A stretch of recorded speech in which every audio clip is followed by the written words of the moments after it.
Welcome to OECD Podcast, where policy meets people.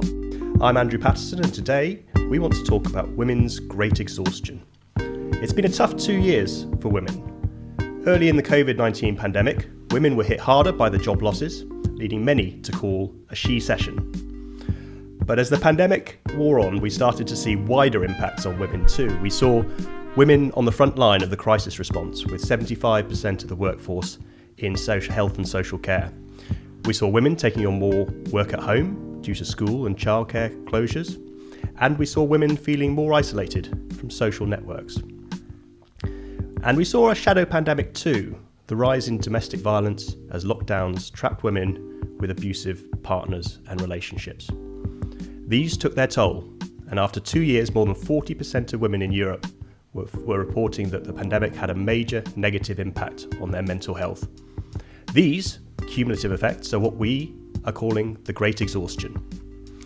Today, I'm joined by Ray Cooper, Professor of Gender, Work and Employment Relations at the University of Sydney, Australia. And we're going to discuss what happened to women and what we can do about it. Ray, great to have you with us, and welcome to OECD Podcasts. Thank you, lovely to be here. Thank you. And to start, so Ray, we were warned of a she-cession at the very beginning of the pandemic. Did it come to pass? Yes, it certainly did, unfortunately. So women globally, we know, lost more jobs and lost more hours, and that means than men, their male colleagues and family members. And that means that they lost more earnings, and it means that economic security has been challenged in a very gendered way. Looking at all of those indicators, we know that women really were profoundly affected during the period of the pandemic, which I think we keep thinking is over, and want to try to keep talking about post-pandemic. We're not sadly quite there yet, but yes, it has been a profoundly gendered experience in the economy, and adversely, absolutely affecting women more than men. And were there particular features of this particular recession and the pandemic that led to that happening? Yeah, it's interesting. So in terms of the arc of time and the previous big shocks we've seen in the economy. So if we think back to the global financial crisis, 2009, 2010, that was a period where men's jobs were very severely affected compared to women, and more so than women's jobs, actually. And that was, about the impact on particular sectors and particular types of work. And we've seen a similar thing play out, but in reverse this time round. So where we've seen job loss, and really quick job loss, was in the sectors where women really dominate. So in those service sector roles, and particularly in that contemporaneous customer-facing service work. So, retail, hospitality, tourism, areas like the arts, all of those kind of areas are very highly feminised, and they were the areas that lost jobs and did so very, very quickly. And so we saw a real vulnerability of those sectors and the workers in those sectors. And because of the workers in the sectors being primarily women, it's a really gendered impact.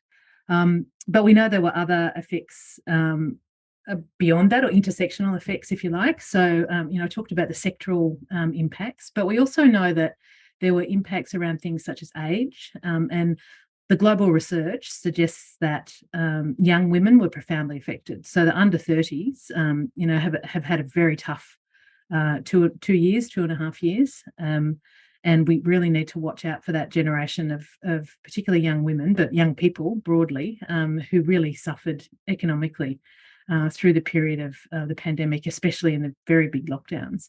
And we also know that there was an effect on according to different family forms. So parents in particular of young children, either, younger school age children or before school age, so preschool age or babies, because of the, attempt to juggle, work and family in the same place at home. And so because women globally tend to take on the majority of that unpaid work, the love work at home, that they were very profoundly affected by both the squeeze between the economic insecurity and also the impact of the unpaid work that escalated really dramatically, very quickly, and a lot of it fell to women. That age dynamic as well is really interesting, of course, Yeah. because some of those women, most of those women, in fact, will probably carry that scarring with them throughout much of their careers going forward without the right policy measures. And was that also true of young entrepreneurs as well when it came to women entrepreneurs? Did you see similar kinds of effects for them? Yeah, so we know that, because it's such a sectoral, the way it's played out in such a strong sectoral dynamic, we know that business founders and leaders, particularly small businesses in the services sector, were profoundly impacted. That's a really feminised group of entrepreneurs. Women working in those kinds of areas. So less so the areas like manufacturing or construction, where they were affected, but not in as profound a kind of way. So yes, we can definitely see it playing out in terms of entrepreneurs as well. And I think your comment there about the younger women, we really do need to be paying careful attention to this, because we know that in previous significant economic shocks, that the people who lose their jobs in those periods do carry the scars throughout their career and throughout their labour market experience. And we need to be really making sure that we have the policies in place to look after them. Otherwise, this is not just something that happens in a blip over a 2-year period, but can be something that people carry across their life and their career. It's a very powerful and important impact to tackle for governments and for public policymakers at all levels. And let's turn to the wider impacts as well. So you mentioned already kind of the childcare responsibilities and other things that were going on in the environment that really sort of bore down on women. What can we say about the kind of broader experience of women beyond the economic, beyond the labour market, and beyond the entrepreneurial aspirations that they had? Also profound. And a lot of it is about the types of work that women and men do, whether that's paid or unpaid. So we have both a sort of upping in the hours in the highly feminised and undervalued sectors in terms of the paid economy around care and health. So whether that's early childhood education and care, whether it's aged care, disability care, or just direct health services, we see a real upping in the hours and the demand there. But at the same time, you see an upping in the demand of unpaid hours at home. And there's been some interesting research globally that suggests that actually the women who work in those sectors in paid employment are those who've actually suffered the most, being squeezed the most between the pressures at home and the pressures in terms of that dynamic of the need in the community for their really essential work, which sadly is very undervalued. But we've also, so we've seen that uptick at home in unpaid work. But we know, you mentioned in your intro there, the shadow pandemic. So we know that is a global phenomenon. Women across the globe are talking about ill health, stress, anxiety. We know that things such as domestic abuse and violence has increased as well, very disappointingly, throughout the pandemic globally. And we also know that, I know the Australian data very well, but there has been an increase in threatening and abusive behaviour as well. So not just the direct physical violence, but also, a culture of menacing behaviour in homes as well. So all of that put together is a bit of a pressure cooker, and one of the reasons why we do talk about the Great Exhaustion and this great, weight that's on the shoulders of women, particularly those with really strong caring responsibilities, because it's mixing all of my metaphors, but it's a perfect storm in many respects of the experience of the last couple of years. That's really, really disappointing stuff to hear. And with the birth of my third child, I'm particularly interested in the impacts you found for parents. The closures of schools and childcare we've already touched upon, but maybe you can talk a little bit more about the impacts that had on their kind of their work life and also their domestic life too, because obviously it will have squeezed their working hours and ability to perform in work and in their careers. Yes, well, anyone who, like me, had children schooling from home through the pandemic will know that no matter how much you love your beautiful children, that it is almost impossible to work when they're in the home with you. And so I think parents across the globe who were actually lucky enough in some respects to be able to work from home found it really difficult to combine those two things. So that was that's one of the reasons why it has been such a stressful sort of situation, particularly for mums, as I say, because a lot of that domestic labour falls to mums, but also for fathers, particularly of young young children. And there's some glimmers of hope there. So at one level, you think, okay, lots of these sectors. I've been in the field doing some big research projects looking at what might work look like after the pandemic, and what were some of the good things that came out of it. So we've talked a lot about the bad things around economic shock and challenges to economic security, levels of stress, particularly for parents, particularly for mums. But at the same time, I guess one of the things that for parents in particular has been opened up is the capacity to actually do more remote working.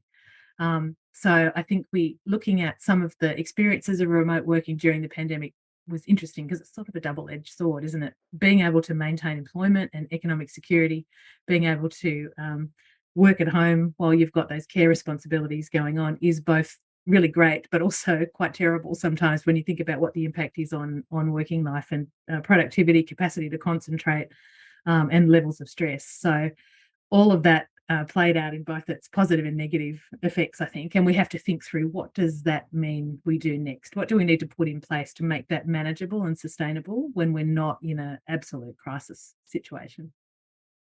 It's good to hear about a glimmer of hope and some positive perhaps aspects of what's come to pass. But is there also a positive story to tell about the ways in which governments responded? Did they put in place support for women in the same way that they put in place support for businesses? Did you see any positivity there? Well, I think one of the themes in the commentary around the responses of governments across the globe to the pandemic is that often governments answered a question that wasn't asked, if you like. So a traditional response to sort of stimulate economy and to get people working and the economy moving is to invest heavily into traditional hard infrastructure. And that's a sort of tried and true method. The problem is that the question that was put was really, what do we do about the women who have been so profoundly affected? So I think there probably hasn't been as much work into rethinking, what does social infrastructure look like? How can we invest in those areas that are both the areas that were very important during the pandemic, but also areas where there's really significant employment of women, but also areas where we really need to lift the quality of employment and frankly, have a capacity for good jobs to develop in those areas. So some contexts where there was a concentration on trying to build up the contribution and trying to build up the injection of funds into those sectors, I think that was probably very good. But sadly, Andy, across the globe, governments tended to invest in the areas where men dominate, and not just dominate, but dominate as 85% plus of the workforce in hard infrastructure. So thinking that through is another important lesson, and thinking about what we were demonstrated during the period of the pandemic is just how critical social infrastructure, areas like health and human services, is to both the economy but also to society, and thinking through ways that we can think a little bit more cleverly about what does infrastructure mean for us as economy and society, and how can we try to think through investments in a different way that's not just about concrete bridges and railway tracks, if you like. It really does argue for a more targeted approach, and one that really brings the gender lens to bear on policy making a bit more broadly than has happened in the past. And in our work at the OECD, we find that local governments have played a particular role in some of this. Have you seen that too? Yeah, different levels of government, it's interesting, have done slightly different things, and it depends on the context. I think we often tend to, and I suffer from this as well, tend to concentrate on national level governments, but there has been some interesting work from local governments across the globe at looking at things such as care services and thinking through the connections in community, and working through the ways that local labour markets work. And I think there's some promise in that, actually. And I wonder if it's because local governments are closer to the community and closer to the local labour market, and understand, at a sort of more rooted way, the way that those communities connect in with the economy. So yeah, I think there's a variety of different responses at different levels and in different context globally. But yeah, we have seen some interesting work by local governments that has been a little variegated, if you like, and a little different from what we've seen at the national scale. It's reassuring to hear to a degree that local governments are stepping up to the challenge, as well as, in some cases, national governments too. But a final word, perhaps, as we seek the end of this podcast. Turning to the future, what would you like to see change in terms of public policy making and for prospects for women? That's a big question. Look, I think if we start with what are the principles for us to build back, not just better, but build back differently and better, I think we need to really have a gender lens on recovery.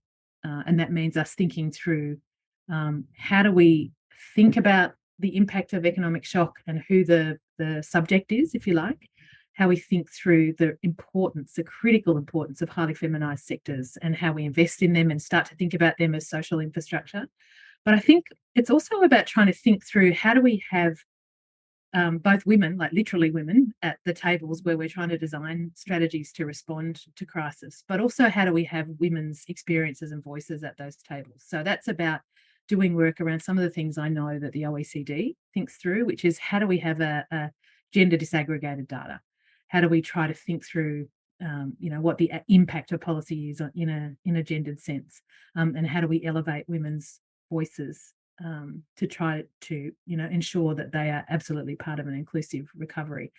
So that's a broad-ranging answer, but I think thinking with having a gender lens in front of everything that we do, and always data, but always evaluating for the impact in terms of gender and its specific impact on women and their vital work in particular sectors.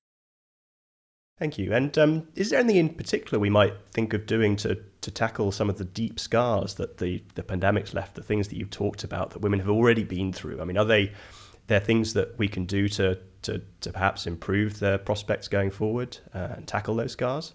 Yeah, well, look, one thing that I think governments globally should do is invest very heavily in early childhood education and care, and not just in throwing money at those sectors, but actually investing in ways that actually builds up the quality of the services there, which is very good for children, but in a way that also leverages women's labour force participation and also at the same time makes for good jobs and career paths in those sectors that are very highly feminised, sort of up to 90% in some contexts of women working in those sectors.